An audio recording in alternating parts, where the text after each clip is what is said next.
1918 թվականի մայիսի 19-ին թուրք պատվիրակության ղեկավար Խալիլ Բեյը Բաթումում հայտարարեց, որ հայերը պարտված են և պետք է ենթարկվեն։ Նույն օրը հայ պատվիրակներ Խատիսյանն ու Քաջազնունին հեռագրեցին Թիֆլիս ազգային խորհրդին խորհուրդ տալով ռազմական դիմադրություն ցույց չտալ թուրքերին։ Իր հերթին Երևանի քաղաքային խորհուրդն ընդունեց քաղաքագլուխ Թուշյանի առաջարկը Երևանն առանց դիմադրության հանձնել թուրքերի ողորմածությանը։ Մայիսի 20-ին Երևանի զորամասի պետ գեներալ Մովսես Սիլիկովը զորքին հրամայեց թողնել Սուրմալուն ու Էջմիածինը, իսկ ինքն անձամբ գնաց ամենայն հայոց կաթողիկոս Գևորգ 5-րդ Սուրենյանի մոտ և առաջարկեց իր օգնությունը Մայրաթոռը Սևանի վանք տեղափոխելու համար։ Սակայն վեհափառ հայրապետը կտրուկ հրաժարվեց մեկնել, ասելով, որ եթե հայոց զորքը չի կարող պաշտպանել իր սրբությունները, ապա ինքը մենակ սուր կվերցնի ու կմեռնի Սուրբ Տաճարի շեմին, բայց չի հեռանա Էջմիածնից։ Սա բեկումնային պահ էր հայոց նոր պատմության մեջ։ Կաթողիկոսի պատասխանը կայծակի արագությամբ տարածվեց բնակչության մեջ և նրա խիզախ կեցվածքը խոր տպավորություն գործեց զորքի ու ողջ ազգի վրա։ Փաստորեն գլխատված երկրում,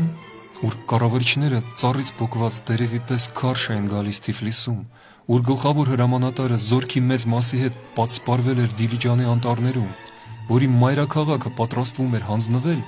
միակ ձայնը, որ ժողովրդին կոչ արեց կռվել թշնամու դեմ, եկեղեցումն էր։ Եվ այդ ձայնը հնչեց ոչ միայն վերացական, բանաստեղծական իմաստով։ Մայիսի 22-ի առավոտյան վեհափառ հայրապետ Գևորգ 5-րդի հրամանով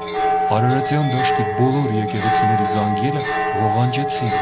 Դրանց սկսեցին ձայնակցել մյուս եկեղեցիների զանգերը, Էջմիածնից մինչև Երևան, Արագածից մինչև Սևան, 8 օր ու գիշեր շարունակ, անդադար, մինչև մայիսի 29-ը։ Վարդանանց ու Վահանանց պատերազմներից հետո առաջին անգամ 15 դար անց հայ ազգը նորից վեր կանգնեց ու համախմբվեց ժողովրդական պատերազմի համար։ Բայց հայ առաքելական եկեղեցու մասնակցությունն այս պայքարին չէր սահմանափակվում զանգերի ղողանջով։ Կուսակցական ու քաղաքական դատարկախոսների բացակայության ու դասալքության պայմաններում ինքնապաշտպանական պայքարը գլխավորեցին Էջմիածնի Ճեմարանի տեսուչ Գարեգին եպիսկոպոս Հովսեփյանը, Էրզրումի հոգևոր առաջնորդ Զավեն եպիսկոպոս Մահտեսի Բաբայանը, վարդապետներ Եզնիկն ու Թաթևոսը, քահանա Տեր Հովհաննես Տեր Մկրտչյանը։ Մայիսի 22-ի վաղ առավոտյան Գարեգին և Զավեն եպիսկոպոսները ձիեր հեծած գնացին Էջմիածնի շրջանի Հայ Զեյվա ու Քյորփալու գյուղեր, որտեղ տեղակայված էր գնդապետ Պողոսբեկ Փիրումյանի գլխավորած 5-րդ գունդը, հիմնականում կազմված ղարաբաղցիներից, ինչպես նաև կապիտան Խորեն Իգիթխանյանի հրետանային մարտկոցը 10 թնդանոթով։ Երկու եկեղեցականներն օրհնեցին զինվորներին և հորդորելով չենթարկվել նահանջելու հրամանին, զորամասը վերանվանեցին Մահապարտների գունդ։ Ապա խաչերը բարձր պահած նրանք առաջնորդեցին զորքը դեպի մարտի դաշտ։ Այսպես սկսվեց Սարդարապատի հերոսական ճակատամարտը։ Ցերեկվաժամը ուղիղ 12-ին կապիտան Իգիթխանյանի մարտկոցը կրակի տակ է առնում Ղամշլու Այժմյան Արաքս կիսակայարանի և Կուլիբեյլի գյուղի տարածքում պատսպարված թուրքական զորքերը։ Մահապարտների գունդը գրոհի է անցնում, բարձրաձայն երգելով «Գացողը ետ չեկավ Բայբուրդ» կոտորածի ժամանակ տարածում գտած երգը։ Աջ թևից նրան միացան Աղթամարի միաբանության վարդապետ Եզնիկի ջոկատը, կազմավորված Ճեմարանի 500 սաներից, որոնք մարտի դաշտ եկան իրենց պատանքներով, նմանվելով խաչակիր ասպետներին։ Նրանց մեջ կային հմուտ նշանաձիգներ, որոնք դիպուկ կրակոցներն ուղեկցում էին «Անտեր մնար Հասան Լալեն, մեռնի Էնվեր Փաշի Բալեն» երգով։ Կարելի է պատկերացնել թուրքերի վրա ինչ տպավորություն էին թողնում զանգերի անդադար ղողանջների ներքո հարյուրավոր ձայներով երգող մահապարտների ու միաբանների սև շղթաները, որ մահաբեր կրակի տակ նորից ու նորից անցնում էին գրոհի։ Համարյա տարերայնորեն սկսված կռվի ղեկավարություն ստանձնեց մարտի դաշտում այդ օրը կռվող հայ սպաներից ամենաբարձր զինվորական կոչում ունեցող գնդապետ Դանիել-բեգ Փիրումյանը։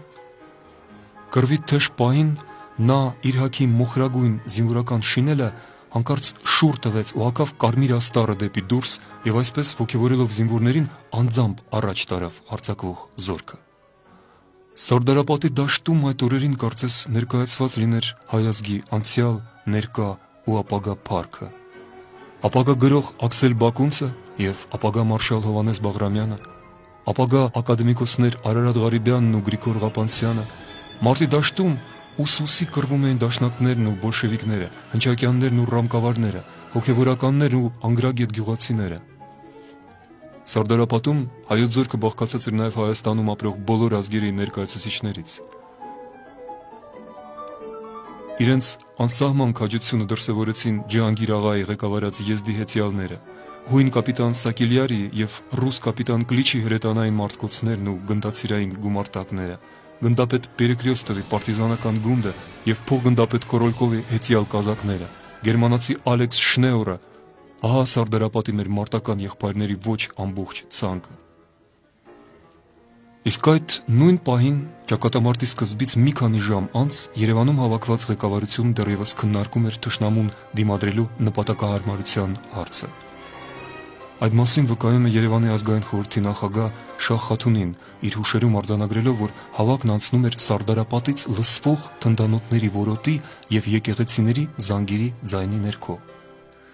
Վերջապես հավաքվեցինք, 2 վայրկյան հետո եկավ սպարապետ Նազարբեգյանը, ներկա էր նաև գծից մասնավորապես եկած զորավար Սիլիկյանը, 2 հարց կար, առաջինը նահանջել ու լքել Երևանը, երկրորդը դիմել ամեն միջոցի, որպեսզի թույլ չտրվի տաճիկներին մտնելու Երևան ու Էջմիածին։ Հիշենք, որ ղեկավարների նիստը կայանում էր մայիսի 22-ին, ճակատամարտի ընթացքում, երբ ժողովուրդն արդեն կայացրել էր մարտնչելու իր որոշումը, որից այնքան խուսափում էին պաշտոնյաները։ Վրացյանը լրացնում է պատկերը։ Դիմադրությունը շատերին թվում էր անհնար ու անիմաստ, հաղթության վստահություն չէին ներշնչում եւ մինչեւ այդ բանակից հասնող տեղեկությունները։ Հորատես զորավար Սիլիկյանի հաղորդագրությունները մռայլ գույներով են ներկայացնում զորամասերի դիմադրական կարողությունները։ Սակայն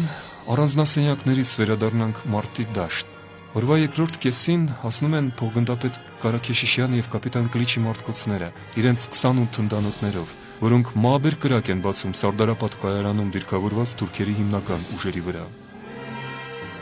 Ռումբերից մեկը պայթեցնում է կայարանի ջրհան աշտարակը եւ ջրից զրկված թուրքերը փորձում են տեղափոխվել ավելի բարենպաստ դիրքեր, սակայն ընկնում են Տաճատ Հովակիմյանի եւ Թևիկ Առաքելյանի գնդացրային վաշտերի կրակահերթերի տակ։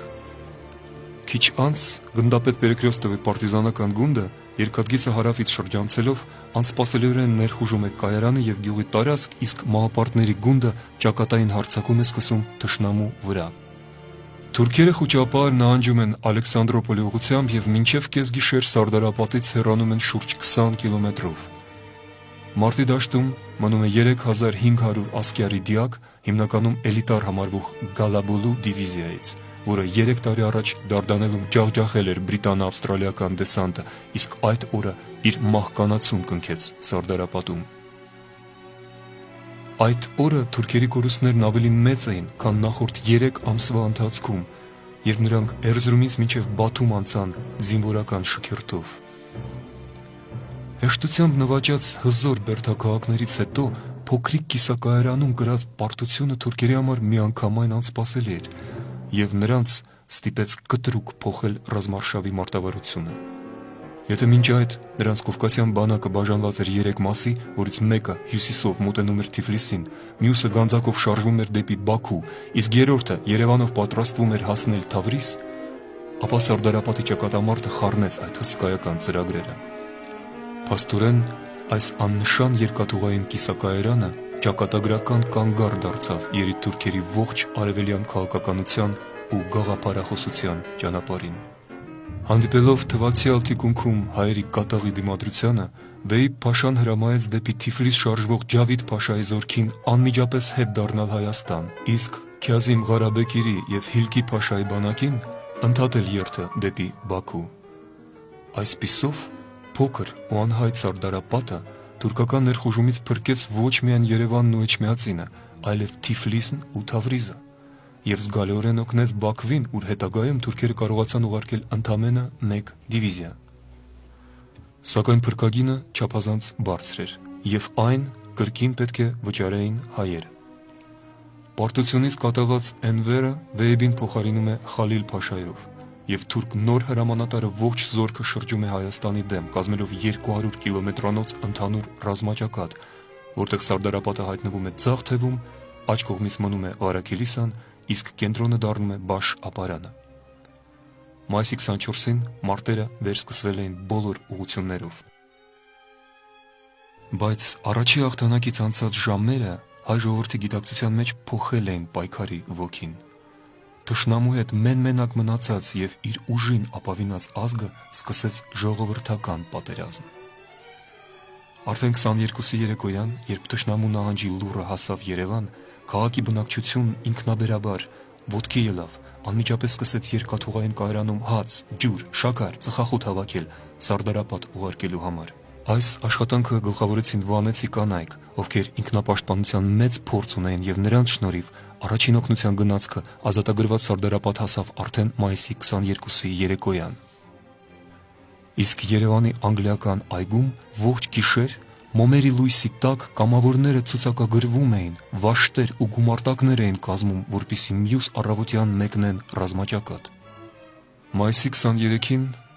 թուրքերի հակահարվածն իր վրա ընդունեց Բաշապարանը։ Ճակատի այս հատվածում կանոնավոր հայ զորքեր համարյա չկային, ողջ դիմադրությունն իրագործվում էր ապարանցի կամավորների, Էջմիածնի աշխարհազորայինների եւ Դրաստամատ Կանայանի գլխավորությամբ տեղ հասած դաշնակցական ջոկատների շնորհիվ։ Ճկունությամբ օգտվելով իրավիճակի փոփոխությունից Սարդարապատից նույն օրը ապարան եկան Կորոլկովի պարտիզանական հեծյալ գունդը եւ կապիտան Սակելյարի հրետանային մարդկոցը։ Բացի դրանից Գարեգին Նժդեի եւ Դրոյի ջանքերով Բաշ ապարանի կռվին մասնակցեցին նաեւ Արագացի գյուղերից հավաքված շուրջ 1500 հեծյալ եզդիներ Ջանգիր աղայի եւ Ուսուբ բեի գլխավորությամբ։ Ընդհանուր առմամբ ճակատի կենտրոնական մասում 5500 մարտիկ ունեցող հայոց զորքը երրորդյա դաժան կռվով Շևքի Փաշայի թուրքական բանակը հետ է շպրտել Արագածոտնի շրջանից։ Մայիսի 24-ին Վրաստանի ու Ադրբեջանի ուղղություններից հավաքված թուրքական պահեստային զորքերը Սարդարապատի վրա նոր հակագրոհ ձեռնարկեցին։ Հայերը պատասխանեցին Աթենեսյանի, Իգիթխանյանի, Կարաքեշիշյանի ու Կլիչի մարտկոցների համատեղ կրակով եւ կանգնեցրին հարձակումը։ Երկօրյա հրետանային փոխհրաձգությունից հետո գնդապետ Պողոսբեկ Փիրումյանը մահապարտների գնդով ճակատային գրոհ է սկսում 440 բարձունքի վրա պատսպարված թուրքերի դեմ, իսկ փոխգնդապետ Ղասաբաշյանի գումարտակը թիկունքից մոտենում է թշնամու դիրքերին հնչակյան հայդուկ պանդուխտի գլխավորած մշեցիների ջոկատի եւ Կոշ գյուղի կամավորների հետ։ Դակարտում հայտնված թուրքերը մայիսի 27-ից երեկվա ժամը 2-ին դիմեցին փախուստի, մարտի դաշտում թողնելով հարյուրավոր սպանվածներ։ Այլ էր պատկերը Ղարաքիլիսայում։ Այստեղ, ունենալով համեմատաբար ամենախոշոր եւ կանոնավոր հայկական զորամասերը մոտ 15000 զինվոր, այսինքն համարյա 3 անգամ շատ, քան Սարդարապատում ու ապարանում, մեր տխրահարչակ գլխավոր հրամանատար Նազարբեկովը կարողացավ այնպես տրոհել ու փոշիացնել իր ուժերը, որ օրինակ Անդրանիկն իր 5000-անոց զորքով ամբողջ մարտի ժամանակ 2.5 օր անշարժ մնաց Դսեղ գյուղում, կատարելով Նազարբեկովի դատարկ երկաթգիծը հսկելու անիմաստ հրամանը։ Ռազմավարական աններելի սխալ կատարելով հրամանատարությունը մեր բանակի խոշոր զորամիավորումները խցկեց երկաթուղու նեղ կիրճը, որտեղ նրանք անպաշտպան թիրախ դարձան բարձունքից կրակող թուրքական գնդացիրների համար եւ ծանր կորուստներ կրեցին։ Ճակատամարտի ականատես Մեսրոպ եպիսկոպոս Տերմովսիսյանը հետագայում գրեց. Եթե Ղարաքիլիսայի պատերազմը հակառակ հայ զինվորի անվեհեր քաջության այնքան անփառունակ վերջացավ, դրա մեղքը ընկնում է միմիայն ապաշնոր ղեկավարների վրա։ Ինչու Սարդարապատում եւ ապարանում փոքրաթիվ հայ աշխարհազորը փայլուն հաղթանակներ տարավ, կռվելով առանց արեստավար զինվորական հրամանատարների, մինչդեռ Ղարաքիլիսայում ծանր պարտություն կրեց իր բոլոր ղեկավարների ներկայությամբ։ Իհարկե, պատճառները տարբեր են ու ոչ միանշանակ։ Սարդարապատում ժողովուրդը կրծքով պաշտպանեց իր հոգևոր կենտրոնը, Էջմիածինը։ Ապարանում կռվի ելավ ամբողջ շրջանի բնակչությունը, մինչդեռ ղարաքլիսցիները ոչ միայն նախապես հանձնվելու առաջարկով պատվիրակություն ուղարկեցին Ջավիդ Փաշային, այլև թուրքերին սիրաշահելու համար դավաճանաբար ազատ արձակեցին Սարիղամիշում ապրիլին գերի վերցրած եւ քաղաքում պահվող 2000 ասկերներին, որոնք արդեն մյուս օրը համալրեցին թուրքական բանակը։ Սակայն գլխավոր պատճառն ավելի խոր է ու բարդ։ Զարմանալիորեն հաղթանակները գրանցվում էին հենց այնտեղ եւ այն ժամ, ուր չկար քաղաքական ու ռազմական ղեկավարությունը եւ ժողովուրդը իր ձեռքն էր վերցնում ինքնապաշտպանության գործը։ Սարդարապատի դաշտում մարտիկների ճնշող մեծամասնությունը կազմում էին կամավորական ջոկատները, պարտիզաններն ու աշխարհազորը։ Ապարանում կանոնավոր հայ զորամասեր ընդհանրապես չկային, բացառությամբ հրետանու 2 մարտկոցի։ Երկու դեպքում էլ հրամանատարություն ստանձնեցին ինքնաբերաբար պատասխանատվություն իրենց վրա վերցրած Դանիել-բեգ Փիրումյանը եւ Դրաստամատ Կանայանը։ Մինչդեռ Ղարաքիլիսայի մարտերում աշխարհազորը կանոնավոր բանակի շարքերում հազիվ թե 10%-ն էր կազմում, իսկ ժողովրդական սերն ու վստահությունը վայելող Անդրանիկն ու Նժդեը զինվորական կարգապահությամբ հնազանդվեցին գլխավոր շտաբի եւ զորավար Նազարբեկովի ապիկար ու ապաշնոր հրամաններին։ Բայց միթե ցարական Ռուսաստանի ռազմական դպրոցն ու պատերազմ անցած գեներալներ Նազարբեկովը, Սիլիկովը եւ դրանց նմանները անհույս հիմարներ կամ դավաճաններ էին, բնավ ոչ։ Նազարբեկովը ռուսական բանակի կազմում գլխավորել էր 1916 թվականի Բիթլիսի ազատագրումը, Սիլիկյանը խիզախ գործեց Սարդարապատի մարտի վերջին օրերին, սակայն այս եւ մյուս հայ ղեկավարները չհասկացան պարզ ու կարևոր մի բան, որ իմիջիալոց շատ լավ ըմբռնեցին թուրքերը։ 1918 թվականի մայիսի 22-ին հայ ժողովուրդը թշնամու դեմ սկսեց ազգային ազատագրական պայքար, պարտիզանական, համաժողովրդական պատերազմ, որն ունի իրեն հատուկ օրենքներն ու տրամաբանությունը, սակայն որին ոչ պատրաստ էին, ոչ հասկանում էին, ոչ էլ վստահում էին հայ կուսակցական եւ ռազմական գործիչները, ովքեր կարծես ճակատագրի հեգնանքով հեծել էին ազգը, ինչպես պատահաբար Բագրի վրա ընկած Քաչ Նազարը։